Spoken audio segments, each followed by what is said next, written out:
pessoal, boa noite. Estamos novamente aqui no nosso encontro. Que momento é esse? Às quartas-feiras, às 19 horas. Vamos ver como vai estar a nossa conexão hoje. Temos um ilustre, um querido, um amigo, convidado, o Dr. Luiz Fernando do Vale de Almeida Guilherme. Vamos aguardar ele chegar aqui para conversarmos, né? Aguardando vocês chegarem. Sempre lembrando que a nossa live ela fica depois no YouTube, no nosso canal da TV CS Views, para as pessoas assistirem, poderem compartilhar das informações que trazemos aqui de forma muito colaborativa, né? Bom, o que momento é esse? É uma ideia que eu comecei a fazer algumas resenhas, eu sempre repito isso no início, e aí praticamente toda semana eu faço uma pequena resenha, e sobre a reflexão sobre essa resenha, eu faço essa leitura aqui.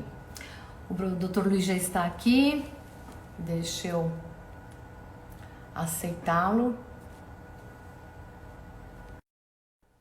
Vamos aguardar. Estou aguardando a conexão do Dr. Luiz. Então, enquanto... Olá, Celeida. Doutor Luiz, tudo bem? Boa noite. Tudo. Como tá, querido? Tudo bem? Agradecer o convite, ter sido aceito, tá? De estar aqui com a gente hoje na nossa live. Bom, estava falando aqui da ideia, né, de fazer essas lives todas as quartas-feiras, que vieram dessas resenhas que eu estou fazendo. Então, sucesso, parabéns, viu? Eu vou ler brevemente a de hoje, né? Daí já vou Claro. apresentá-lo e aí já começamos o nosso bate-papo hoje falando sobre o cumprimento dos contratos em gestão da crise pós-Covid-19. Todos bem-vindos, pessoal. Adolfo Braga, boa noite. Seja bem-vindo aqui conosco. Então vamos lá a nossa resenha do dia. Que momento é esse? Quinto movimento. As horas, os minutos e os segundos contabilizam sentimentos conturbados, com idas e vindas senoidais de emoções.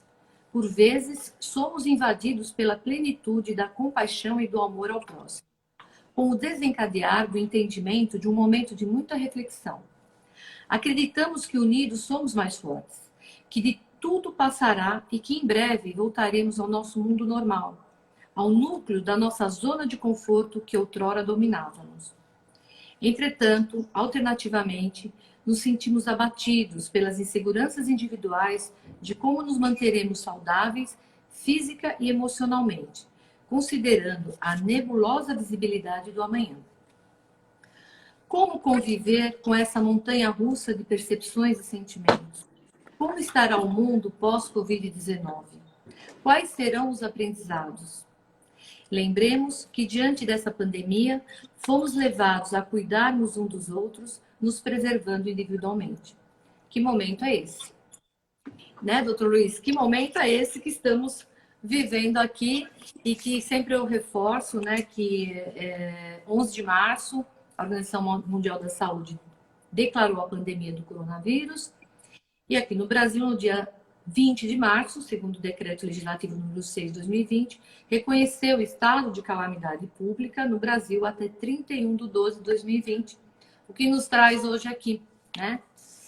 E vamos falar aí, doutor Luiz, é sócio da Almeida Guilherme Advogados Associados, diretor do Instituto Disruptive Law, especialista, mestre, doutor e pós-doutor, autor de inúmeros livros, em especial aqui, lembramos aqui do livro de Mestres, da Manoli, e o Manual de Arbitragem, da editora Saraiva, indo já para a 5ª edição, né? Então, doutor, bem-vindo. Vamos lá falar um pouquinho aí dos contratos. Traga a sua explanação aí, vamos trocar nossas ideias. Bom, primeiro, Celeida, eu queria te agradecer, né, pelo carinho.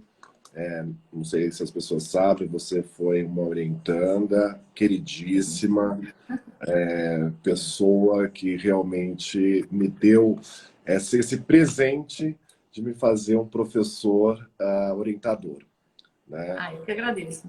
E, bom, eu acho muito importante essas suas lives em relação ao coronavírus. Inclusive, eu já tenho escrito algumas questões como os MESCs para as respostas aí do Covid-19, até porque eu acredito que o judiciário nacional ele tende a colapsar pelo número de ações que vão ser ingressas a partir desse coronavírus, que o que a gente tem que debater é exatamente o inadimplemento. Cabe aí o artigo 389, ou seja, o não cumprimento de uma obrigação hoje em dia, cabe perdas e danos, juros e correção monetárias, mais honorários advocatícios para os advogados de plantão. Então, assim, o que eu quero dizer é exatamente como é que a gente vai reinterpretar o inadimplemento obrigacional. Até porque a gente já sabe, o artigo 389 ele gera o 478 no Código Civil, onde o inadimplemento ele gera a resolução do contrato. Na verdade, resolução é uma extinção contratual. Porém, o STJ, unicionamente, a terceira e quarta turma, ele já tinha entendido que não caberia extinção do contrato. Até porque, pelo princípio de conservação do negócio jurídico, cabe, então, a revisão contratual. A grande questão é exatamente vislumbrar como é que se faz revisão contratual no Brasil, já que a gente não tem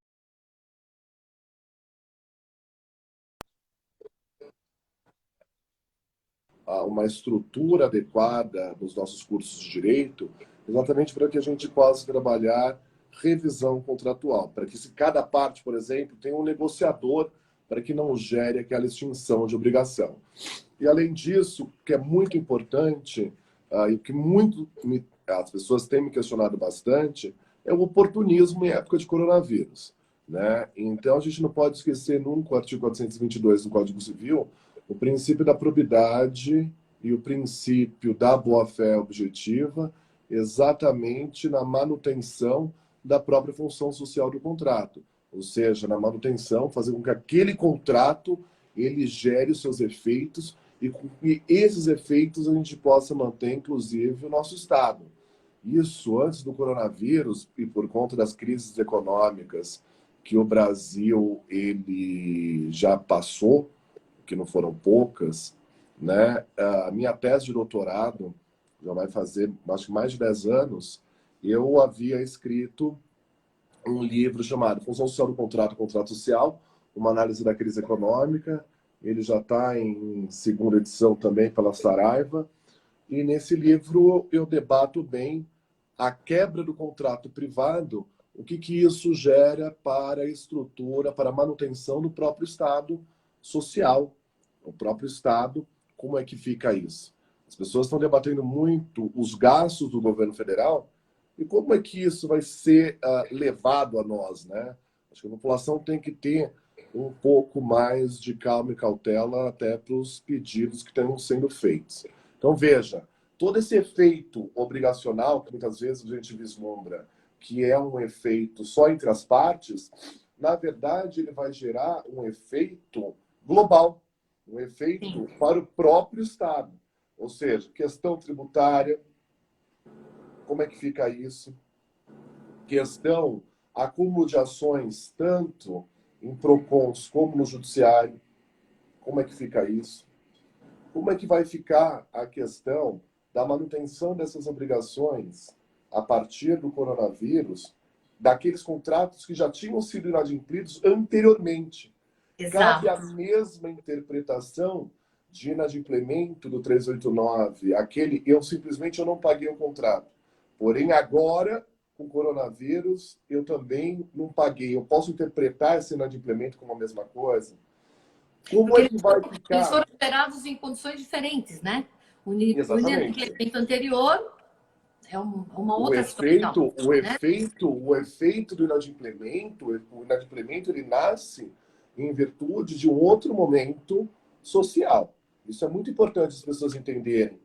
Uma coisa que também tem tirado muito meu sono, que pouca gente tem falado nessa época de coronavírus, e eu tenho gravado com os alunos lá da GV uns videozinhos do chama E Agora, né? A gente tem no YouTube um canal e são questões pontuais. Gente, olha, academia de ginástica, banco e tudo mais. Eu queria levantar duas questões rápidas para ti, uma de academia onde a academia ela não está cobrando o parcelamento, a mensalidade. Verdade. Porém, para que ela funcione, ela já está falando, olha, gente, vocês não querem me pagar metade? E aí, depois eu abato? Como é que eu vou fazer esse abatimento futuro? Ela vai ter caixa para manter os seus serviços? Isso número um. Ou seja, para você não quebrar, para você manter a função social da empresa, você tem que ajudar também o comerciante. Senão você, quando acabar o coronavírus, não vai ter mais academia. E uma outra questão, que é uma questão pontual da Febraban, a Febraban tem que pensar sobre isso, é a questão da rolagem das dívidas, principalmente contratos privados, por exemplo, contrato de leasing, por exemplo, contrato que não é contrato, é um título de crédito, cédula de crédito bancário. O banco está rolando essa dívida sem juros para os meses subsequentes.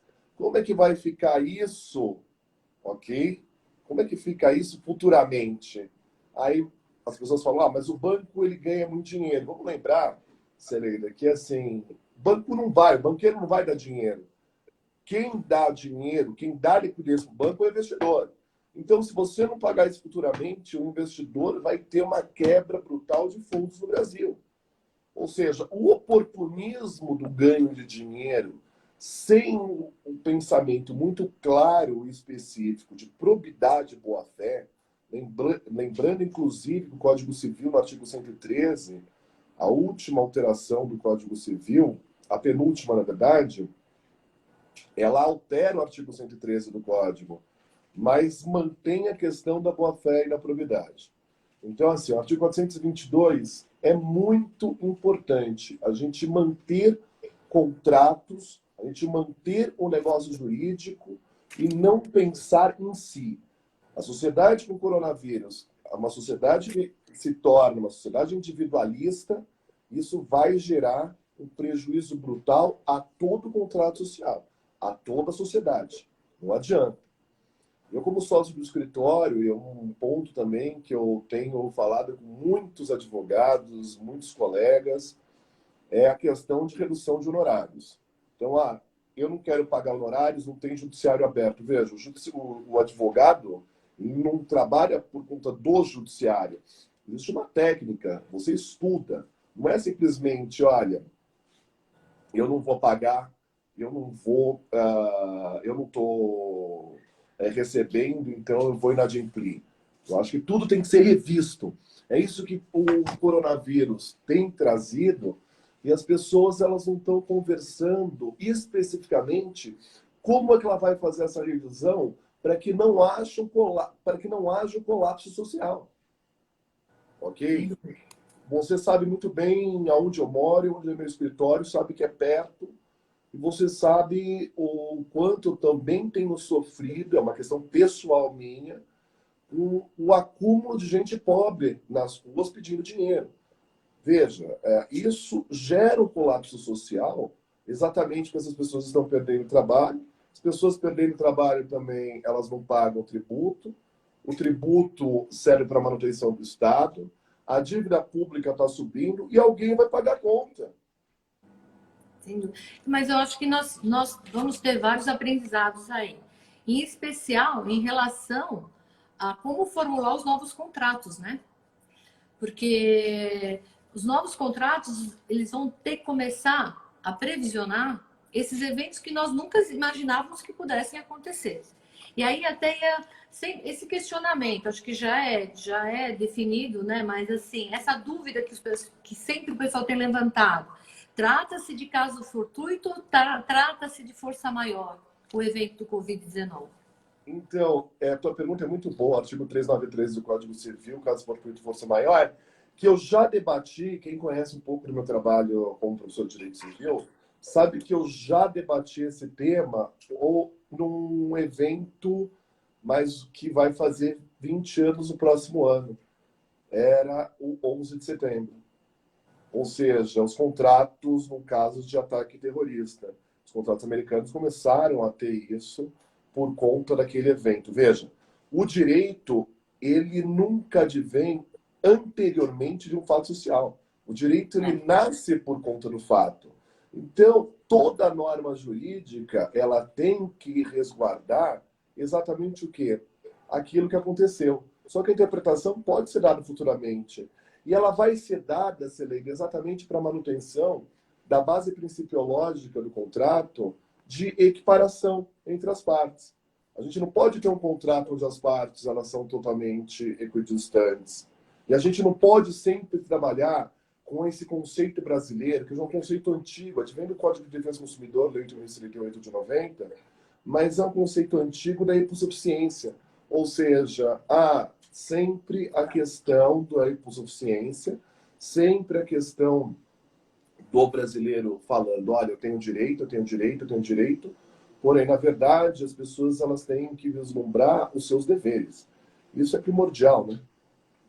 Sem dúvida. Tá? Então, assim, caso fortuito força maior, ele não é meramente, olha, eu vou utilizar o 393 para inadimplir, né?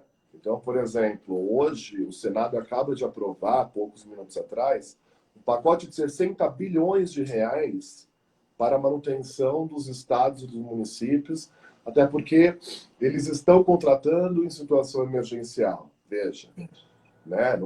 Eles não estão se utilizando da 8666 da Lei de Licitações.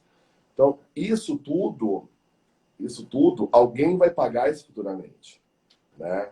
Isso é muito importante a gente vislumbrar. O impacto do coronavírus a gente não viu desde a Segunda Guerra Mundial. E depois da Segunda Guerra Mundial, quantos eventos sociais a gente já teve, principalmente nos Estados Unidos, ok? Que o mercado econômico ele modificou. A gente tem que verificar que a gente não pode simplesmente se utilizar, e o Código Civil é uma coisa que eu sempre digo nas minhas aulas, a gente não pode interpretar o código com base em um artigo.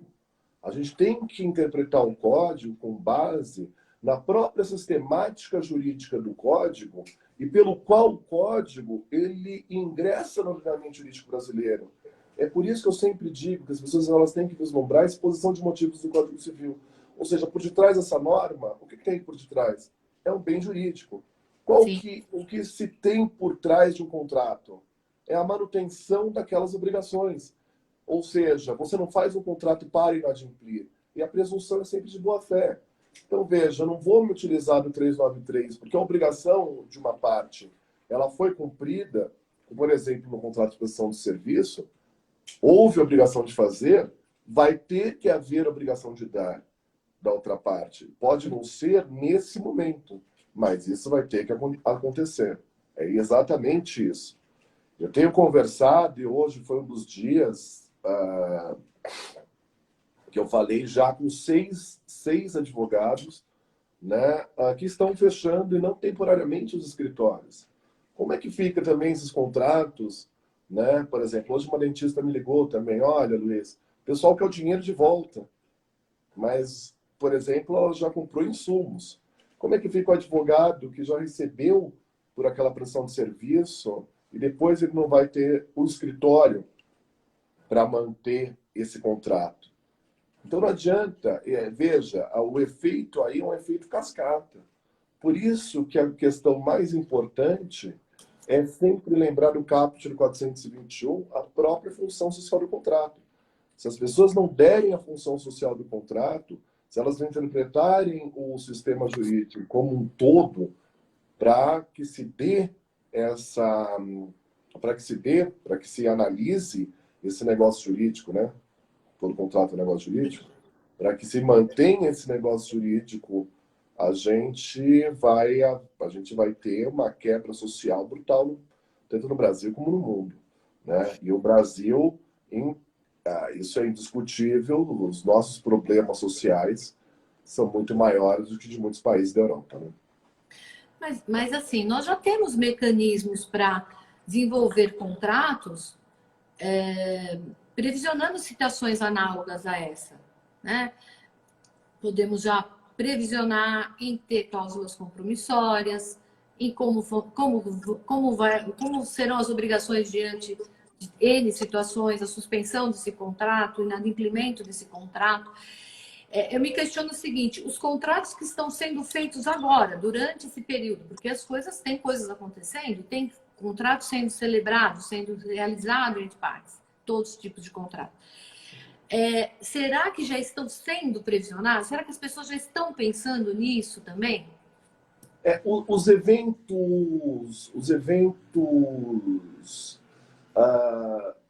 onde as pessoas não estão aguardando aquele efeito, né?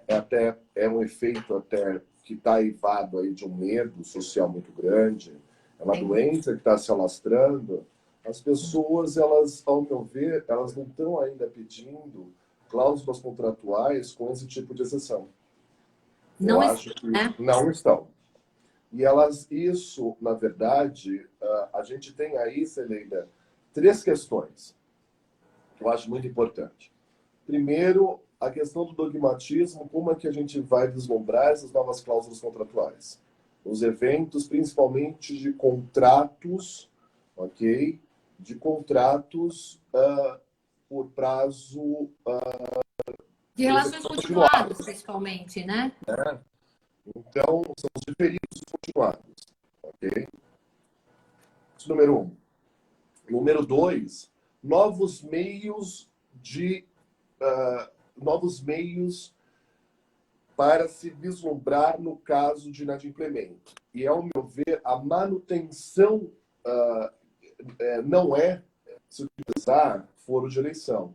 Realmente é se utilizar a negociação primeiro, exatamente para que haja o efeito, haja a execução do contrato, não haja sua extinção, e depois mecanismos de mediação, como plataformas de mediação online, que você é especialista no assunto, por, inclusive, entendimento da alteração da resolução 125 do CNJ.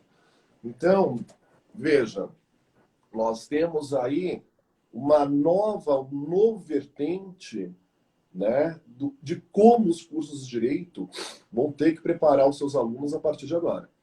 Isso é brutal, tá? Isso é uma coisa muito importante, tá? Por exemplo, eu sou síndico de prédio, as pessoas simplesmente, eu não vou pagar condomínio porque eu não tenho cliente. Mas isso não é problema. As empresas, elas têm que trabalhar com caixa.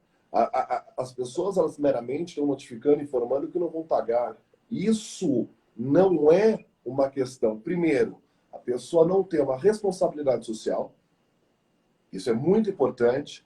Veja, o artigo 1º do Código Civil diz: todos têm direitos de direitos e deveres na ordem civil. Eu sempre achei que deveria ser de deveres e direitos. Exatamente que para você ter direito, você tem que sempre cumprir o dever. Não é isso? E as pessoas estão esquecendo dos seus deveres como cidadão, exatamente para a manutenção de um Estado como um todo. E isso vai custar, vai manter. E a gente já tem visto isso no campo político, o quê? A quebra do contrato social. É um político falando uma coisa, é um ministro falando outra, ou seja, a gente já está tendo uma crise social sem precedentes no Brasil. Veja, isso daqui não é uma discussão política, é uma discussão de como as pessoas, os contratos interagem com a vida das pessoas. Isso é muito importante. Não dá para essas coisas estarem sendo analisadas mais isoladamente, né? Não. A análise hoje, ela é muito multidisciplinar, ela tem que ter um olhar muito cuidadoso. Holístico. Exato. Então, envolve muitas outras coisas que antes não eram observadas ou não eram ressaltadas. Em relação à teoria da imprevisão e à teoria da onerosidade excessiva, que inclusive o doutor escreveu um artigo recente, que eu vou até pedir licença para ler uma parte do artigo, que é um artigo que foi escrito com o Alexandre de Castro Barros Pamoletti, né? Exatamente. Os meios ele aqui, ó. Então, os meios extrajudiciais de soluções de controvérsias como resposta para conflitos ocasionados pelo Covid-19. Então, eu fiz um recorte da conclusão. Até uma coisa, Celina, as pessoas que quiserem cópia, você pode enviar, tá? Ele está no Trello, ele vai ser publicado pelo SEDES, onde eu sou um dos professores do mestrado, mas já fica aí a autorização para você mandar por e-mail para aqueles que nos ouvem e querem ter um Perfeito. acesso ao tema, tá? O artigo ficou excelente. Aí eu trouxe aqui assim, mais a conclusão, né, em que são pontuados, né, em relação aos contratos. Não há responsabilidade por parte daquele que descumpriu o acordo em razão da quebra do nexo causal de causalidade entre o inadimplemento e o dano, a resolução dos contratos por conta da teoria da imprevisão, a revisão dos contratos por conta da mesma teoria da imprevisão sustentada pela teoria da onerosidade excessiva. E aí conclui: a percepção é de que o melhor caminho seja pela revisão dos contratos, a fim de se preservar os negócios jurídicos existentes. E aí, os meios extrajudiciais de soluções de controvérsias podem funcionar como ótimos expoentes na condução dessas revisões, justamente pela maleabilidade e pela melhor forma como eles se adequam e se mostram empáticos aos casos em exame, funcionando como o melhor caminho para uma boa saída da crise que se vislumbra. E acrescentando aí a boa-fé, o bom senso, né? E mais algumas coisas, né, doutor? Então, Cileide, eu achei muito interessante essa questão que você tocou, porque, veja, o princípio da conservação do negócio jurídico, lembrando que todo contrato é negócio jurídico, advém já do Código de 16, não é uma coisa nova. Mas o brasileiro ele não está acostumado a trabalhar com uma visão holística, interpretando o Código Civil dentro de uma estrutura holística. Dentro dos dois livros que você citou, meus, o mesmo Os Mestres da Manoli e o Manual de Arbitragem, eu já falo de Consensual Building, eu falo de Dispute Resolution Board, eu falo de High Law Arbitration, Baseball Arbitration, Rent a Judge, ou seja, são outros meios extrajudiciais de solução de conflitos muito mais baratos em contas que a arbitragem, que a gente pode trabalhar daqui para frente. E a gente pode trabalhar, inclusive, fazendo uma estrutura de, no caso, haver um evento extraordinário como a gente está passando, a gente vai levar essa questão específica para uma revisão. Eu não posso simplesmente, por exemplo, como é que fica o colégio, né? Muita gente me pergunta, pô, meu filho está no colégio e agora eles não vão nem cumprir o ano letivo. Como é que fica essa questão? Tá? Mas e as aulas online? As pessoas, elas vislumbram e falam, pô, professor, mas a tua aula, ela era presencial. Veja, as coisas mudaram. Tá? Então, eu verifico que, em alguns casos, a gente tem que rever o caso, cada caso, para que não haja um fator que é primordial, enriquecimento sem causa. Artigo 84 e 86 do Código Civil. Ou seja, aquele negócio jurídico não pode gerar um ganho excessivo para uma das partes. Então, isso, eu sempre falando em revisão do contrato, conservação do negócio jurídico e a questão da manutenção da paridade contratual. Isso é primordial. E eu sempre digo, as pessoas falam, professor, mas o que você acha disso? Existe uma questão que ela é o artigo 422. Então, professor, eu não entendo que é boa-fé objetiva. Boa-fé objetiva é exatamente você não fazer com o outro aquilo que você não gostaria que fizesse com você. É simples assim, né?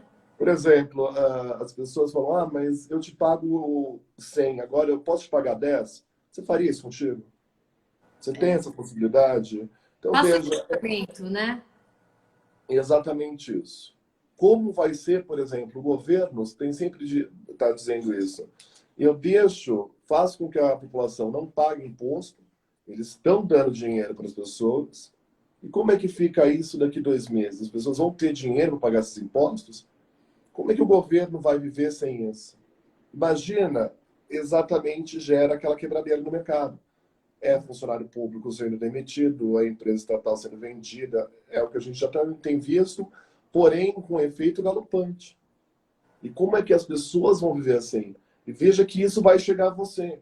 E chegando em você, né, é uma coisa muito clara.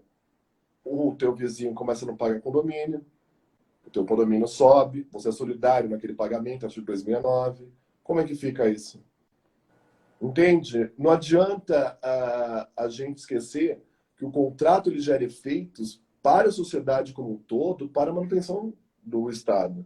Se a gente perder essa lógica, a gente vai ter uma quebradeira e um conflito social como algo extremamente desastroso, principalmente no Brasil. Como que o senhor vê, doutor, a negociação assistida ou a mediação, qual o protagonismo, né, desses institutos efetivamente agora, nesse nosso cenário que nós estamos vivendo? O que eu sempre digo, né, Cileida? Você está sempre à frente aí das pessoas, fazendo vídeos, trabalhando, estudando meios judiciais e soluções de conflitos. O que o que falta agora é um estudo dirigido para novos meios judiciais e soluções de conflitos, para que a gente já tenha essa previsibilidade e profissionais que possam atender a população de um modo efetivo. Realmente o judiciário ele não vai conseguir atender os casos pela quantidade de contratos que vão ser extintos por conta do inadimplemento. Não adianta as pessoas eu pedir a revisão do contrato quando, na verdade, os advogados vão pedir a resolução do mesmo, ou seja, pedir a extinção pelo inadimplemento do 478. Ok? Então, assim, é uma questão de mudança de mentalidade. As pessoas elas têm que ir atrás de um novo dogmatismo, porque esse tipo de crise traz uma alteração de lógica para as pessoas. Alteração de lógica e interpretação de todo o sistema jurídico, de todo o dogmatismo jurídico. E para isso eu preciso de formas etéticas, ou seja, eu preciso de questões holísticas, exatamente, para que eu possa sair disso. Ou seja, o que os economistas estão pensando, o que os sociólogos, os antropólogos estão pensando, o que os psicólogos, ou seja, são essas questões que vão ser vislumbradas. A gente está falando de contrato, mas a gente pode aqui falar de direito de família também, por exemplo, direito de visita. Isso é uma questão que eu tenho visto semanalmente no escritório, a mãe ou o pai, né, não querer que o outro veja, porque o pai pode contrair coronavírus e ela não. Então, ela está se utilizando do coronavírus para não dar um exercício de direito de visita do pai em relação ao filho. Tá? Então, assim... Nós tivemos um caso aqui na Câmara que o pai estava com o filho viajando, né? E tem aquele período especial que ele ficaria com a criança pela guarda naquele período. E ele ficou preso num outro país por conta do Covid. E a esposa enlouqueceu e não, mas já venceu o prazo. Eu estou aqui com a decisão do juiz. Ele tem que ter entregue, né? Como eles falam, a criança no dia tal hora, em tal lugar. E ele não veio. Veja, não adianta contratar um advogado, pedir busca e apreensão, porque não tem nem como executar isso. Não tem. A criança não está aqui. Como é que eu faço uma coisa dessa? Então, veja, as pessoas elas têm que entender que essa alteração de mentalidade, né, tende a resguardar o próprio mundo que elas vão viver. Se elas não respeitarem o dever que elas têm perante o contrato social, perante um Estado, perante uma sociedade, quando elas saírem de casa a partir do coronavírus, a gente, né, a partir do momento que as pessoas, a falta de bom senso, quando as pessoas saírem de casa, elas vão encontrar um mundo totalmente diverso daquele mundo que acometeu o prisionamento anterior.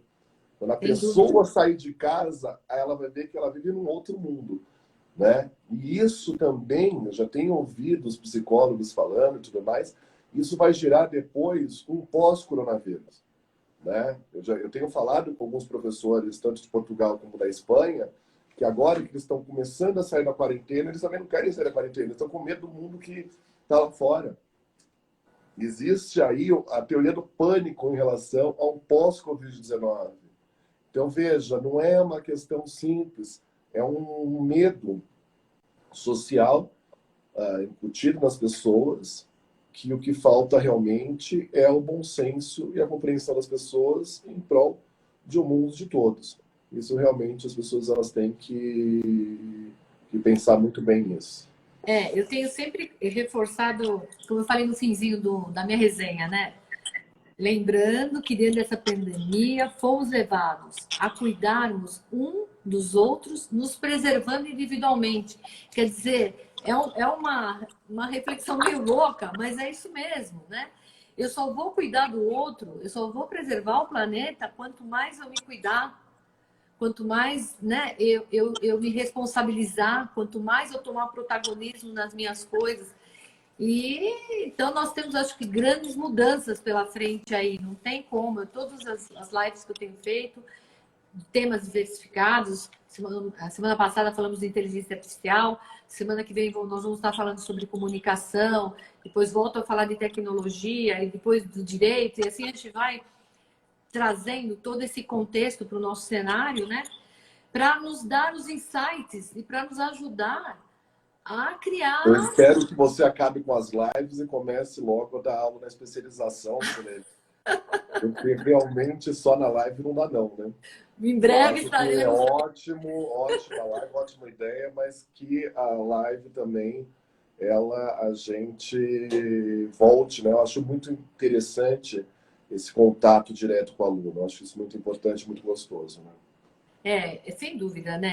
Eu acho que as coisas vão ficar híbridas, né? Acho que a gente vai ter que achar esse meio termo. Nem tudo online, nem tudo tão à distância. A gente vai ter uma série de coisas que vão continuar, reuniões presenciais, aulas presenciais, audiências, mediações, uma série de coisas. Acho que esse termo, né? Esse modelo que vai existir, nós vamos ter que desenvolver. Mas nós temos que ter responsabilidade para desenvolvê-lo. Também, se todo mundo ficar esperando o que vai ser desenvolvido e o que vai ser feito, a gente não vai. A gente vai demorar mais ainda, né? E a gente tem. E aí, só para trazer uma reflexão sobre o tema que a gente elencou aqui, né? Os cumprimentos dos contratos após o coronavírus, exatamente nesse momento aí que o doutor estava falando, né? Lá da Espanha, saiu de casa, né? Quando abrirem as portas, os novos contratos que serão feitos, ou todos aqueles ainda que estão vigentes e que nós temos que resolver de várias maneiras. Como nós vamos lidar com tudo isso, né? É uma grande interrogação, porque eu acho que ninguém Eu te realmente. digo que vai ter aquela questão também depois da própria falência. Então, assim, eu contratei a empresa de academia, por exemplo, de ginástica. Durante 12 meses, eu paguei esses 12 meses, a empresa quebrou. O que eu faço? Assim. Entende? Ou seja, é isso que as pessoas têm que entender, né? Que a manutenção do contrato, o pagamento, muitas vezes, que seja de uma parcela, vai fazer com que ele tenha o contrato seja executado em conformidade com aquilo que você havia almejado do contrato. Todo contrato, você assina um contrato, tem um porquê. Todo contrato tem uma ontologia, tem uma finalidade. Né? Você assinou um contrato por conta do quê? Essa é a grande questão. Sim. Tá? Eu acho isso muito importante. Vamos ter aí grandes mudanças. Doutor, eu tenho acompanhado, né, que vocês está participando do projeto, que esse projeto estava falando do Agora Bate-Papo Jurídico, que fica no YouTube, no canal do YouTube que se chama E Agora Bate-Papo Jurídico, onde o doutor responde várias questões e etc. Fala um pouquinho para a gente aí desse projeto, porque pelo que eu vi lá também tem vários questionamentos com as respostas e orientações bem pontuais, né? Em relação ao meu convênio médico, em relação à escola, os pagamentos, inadimplentes, tem todas as temáticas bem consumidor, né, que nós estamos vivenciando agora. Então, o projeto ele adveio dos alunos da graduação da FGV, são os meninos ótimos, eles começam com perguntinhas, eles falaram, olha, a gente precisa de um professor que dê essas respostas, até porque a gente não pode responder como advogado. E a gente tem gravado semanalmente, são vídeos muito curtos sobre temas muito específicos. Né? Como é que fica a questão da empregada doméstica, como é que fica a questão do vizinho, como é que fica a questão do plano de saúde, como é que fica a questão da academia de ginástica. Então, sou eu e um aluno de graduação, o Jorge, que é um menino muito interessado, está estudando muito isso.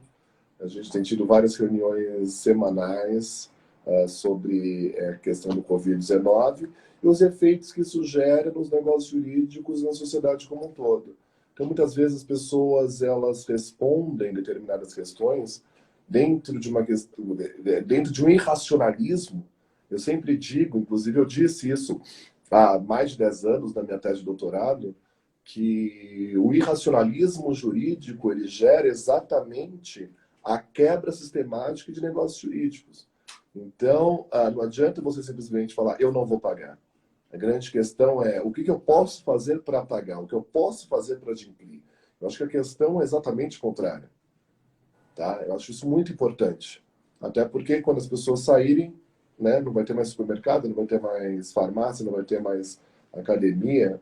São essas questões que a gente vai ver daqui para frente. Perfeito. Eu acho muito, muito importante. E são questões assim, muito pontuais, eu acho que para o dia a dia são de grande ajuda. Acho que...